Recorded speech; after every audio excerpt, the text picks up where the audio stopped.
Hi, thanks. Really excited to be here. My name is, as you said, Aaron Miller. I'm with SHARC Energy. We're a Canadian company based just outside of Vancouver, in Port Coquitlam. We've been in business since 2010, so we've had systems in operation successfully now for well over 13 years. I'm based in New York. I handle everything east of the Mississippi and up to eastern Canada. So obviously Massachusetts is right in my backyard, and we were really excited to be here. And I'm going to get into, by the way, that was a great presentation. Thank you for establishing the value of wastewater energy. And I'm going to lean into that a bit here, if I can get this to move forward. There we go. So just to establish the value of wastewater. The average person, as you can read here, uses a lot of hot water every day. Whether it's a natural gas boiler, diesel boiler, even electric resistant boiler, heat that water up, send it up to the shower, you touch it for a couple seconds, it goes down the drain, it's gone. So what we're trying to do is we're trying to capture that wastewater, use it, take all the energy out of it, either heat source or heat sink, as I was talking about, and repurpose it before we send it on down the path. And as you can see here, one of the things that differentiates our technology platform is that we can use a black and gray water inside of a building. It's completely sealed, odor-free. So inside of an apartment building, no problem. Hospitals, as Ed was saying, that's really key. Here's a little more explanation of just the value prop wastewater. So roughly 40% of all energy on energy bills is used to make hot water. So if we can even capture, offset a portion of that, massive savings for the end user. And then in addition, again, here's just a graphical representation of what I was talking about, how making all this hot water waste and it just leaves the building right away. And in addition, on the cooling, in the cooling side of things, we're using fresh water to cool our building. So by using wastewater as the heat source, heat sink, we're turning it into geothermal. Essentially, your sanitary line becomes a geothermal system. So it's wonderful, and it's never ending. And just to give you, again, another just comparison between the different types of renewable energies that are out there, SHARC really checks off all the boxes. There's consistent temperature year-round, much smaller than some of the other, air source heat pumps, especially in these northern regions. You have to oversize by 30% just to make sure you get down to cover those ambient days when you get down to close to zero. Very cost-effective, easy to maintain, and as I'll show you in the next slide, works in any climate. Here's a graph showing some, this is temperature data captured in Toronto. So I wanted to go north. We're Canadians, so we kind of want to throw some love to the home country. But as you can see here, the outside temp represented in that red line, there's your ambient temperature. As you can see, the geothermal loop, which is represented in blue, tracks that ambient temperature. So you don't have, for air source heat pumps, you're going to have inconsistent temperatures and therefore inconsistent coefficients of performance efficiencies throughout the year. Whereas if you look at that green line that just shoots pretty much straight across, that's Toronto sewer throughout the years. You can see there's very little fluctuation, even during the very cold months. And I know in the second half of our of today's events, Saul Kinter from DC Water will be on, and I hope I'm not putting Saul on the spot, but he's got a couple of great slides that show water temp flow data from DC, including a really fascinating slide about a massive snowmelt day. Because people are like, oh, what happens when there's, all this cold water rushing into the sewer? Well, you'll see that it's such a short period of time, and even 40-degree water, just above freezing water, has energy in it. So it's a non-factor. So again, very consistent performance throughout the year, no matter where you are on the globe. And so now I'm going to get right into our product. We have two product lines, the Piranha and the SHARC. And in the middle, you'll see here all of these market sectors that we serve. And the through line for all of them is they make a lot of hot water waste and they need a lot of hot water, right, in general. And there's also cooling applications as well, as Ed was mentioning. So it really comes down to scale. The best way to look at it is Piranha is a water-to-water heat pump. We're using wastewater as our source energy. So it's a wastewater to water heat pump, really. So we're taking raw sanitary, generally speaking, out of right before it leaves a building. So a multifamily residential building, capture it in a tank that acts as a thermal storage battery, if you will. one of the reasons why we qualify for the investment tax credit, because it's a thermal storage solution. And then we pump that wastewater, solids and all, through the piranha to make potable hot water up to 140 degrees. And again, generally speaking, that's the best way to think of it. Apartment building or a bagel factory, someplace that needs potable hot water, and they're making a lot of hot water waste, we capture that waste and turn it back into the building. And then once you get above about 350, 400 units, you can switch to the SHARC, which is on the other side. Again, it handles much larger high capacity flow rates. Again, both systems are completely sealed. The difference with the SHARC is it actually is more of a filtration system. And I'll get into the two technologies moving forward. But basically, it really comes down to scale. We can deal with apartment buildings around 35, 36 apartments is the magic number, all the way up to, entire campuses or municipalities. With the SHARC system, we've been doing analyses showing that, and we've got some case studies that just by using the sanitary flow, we can pick up the entire thermal load of a campus or a town, quite frankly, if the heat pumps connected to it are set up properly. Come on. There she goes. All right, real quick. This is the piranha. Comes in 3 sizes. She's in auto mode now. I don't know how that happened.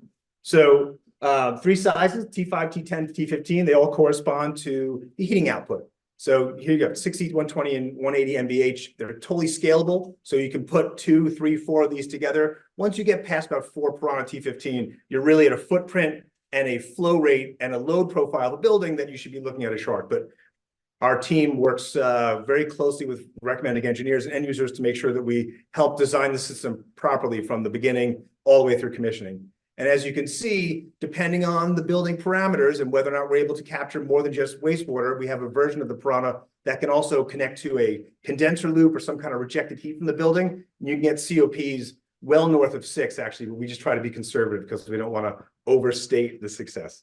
And it's complete. We got an NSF 372 blaze plate heat exchanger. What that means is the potable water and the dirty water and the refrigerant all stays completely separated. So there's no chance of cross-contamination.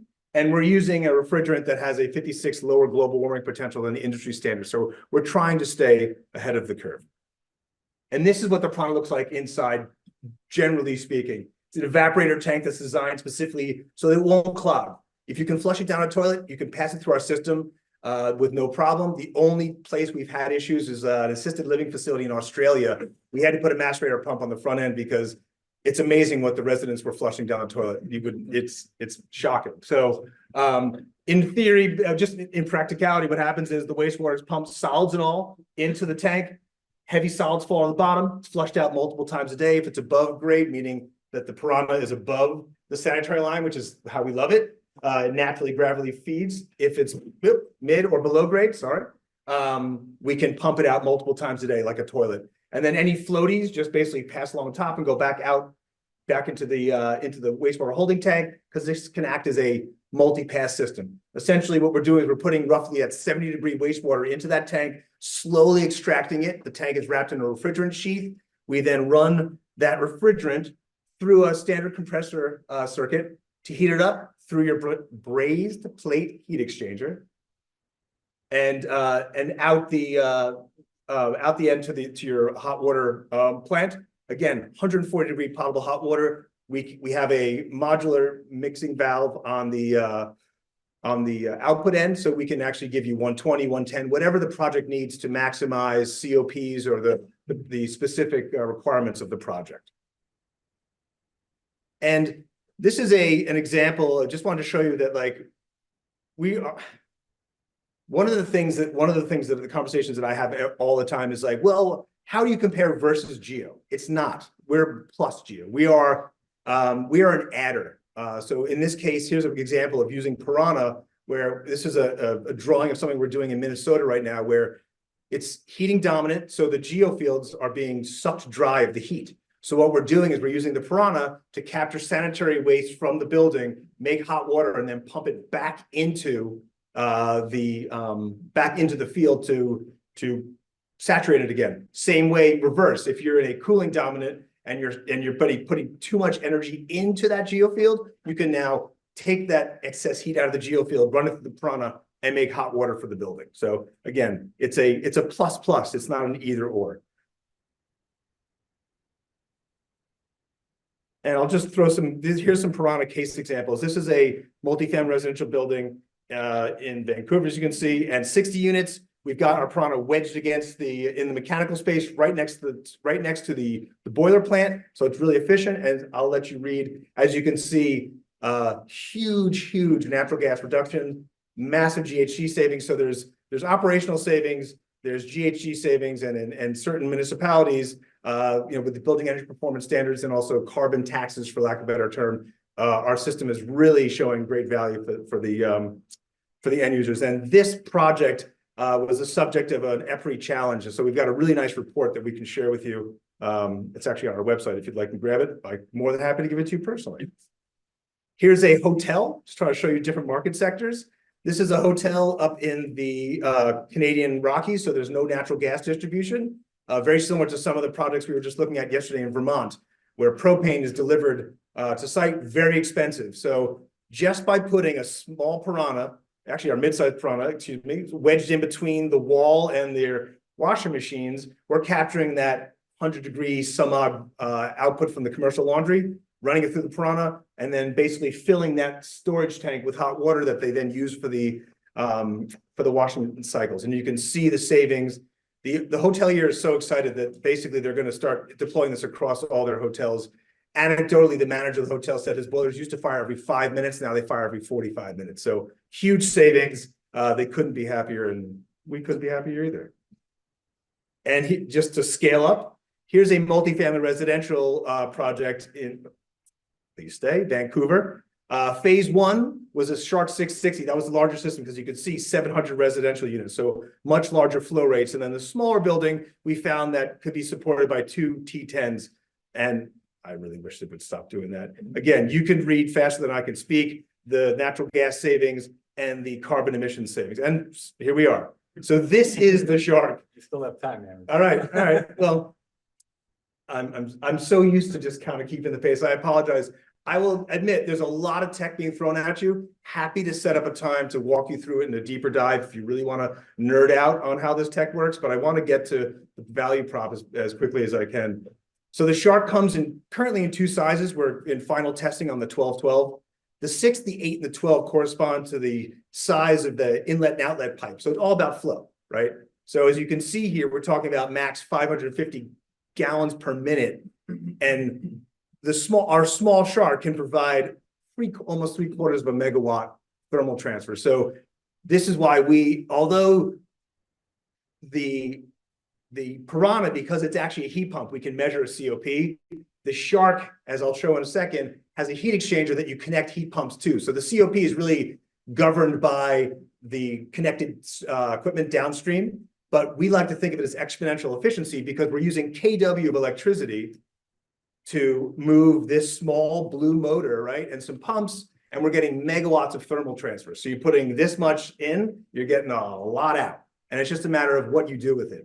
And unlike the Piranha, which is really more of a domestic hot water play, the SHARC can do domestic hot water, heating, cooling, and all simultaneously, again, because we are running it through a heat exchanger, and the heat pumps that you connect to the heat exchanger are determining what you're doing with that energy. So real quick, just to walk you through the tech, the wastewater is pumped, again, solids and all. And interestingly enough, we can talk about this, but where you capture that wastewater, for instance, Saul Kincher will come and talk in a bit.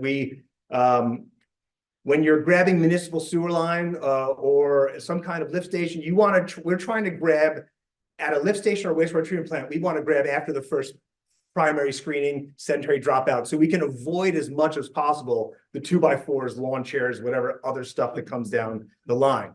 That being said, anything that does get through, first step along our pathway goes through a macerator pump behind our control panel. That chops up everything to about 3/4 of an inch in size, and then it's all pumped into this basket filter. This is the SHARC itself.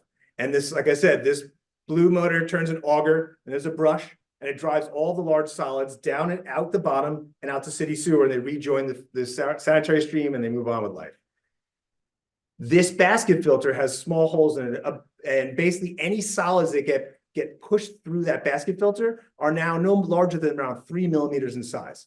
And they get pushed, the sludge with that suspended solids now get pumped into a piping and valving section with these automated valves that will reverse flow multiple times a day, fully sequenced, fully automated as a backflush, much like you would do with a pool, to make sure if anything did get through you don't like, or if it's fully monitored. So if there's an amperage drop and we suspect there may be something jamming stuff up, it'll automatically reverse flow just to make sure it gets cleared out.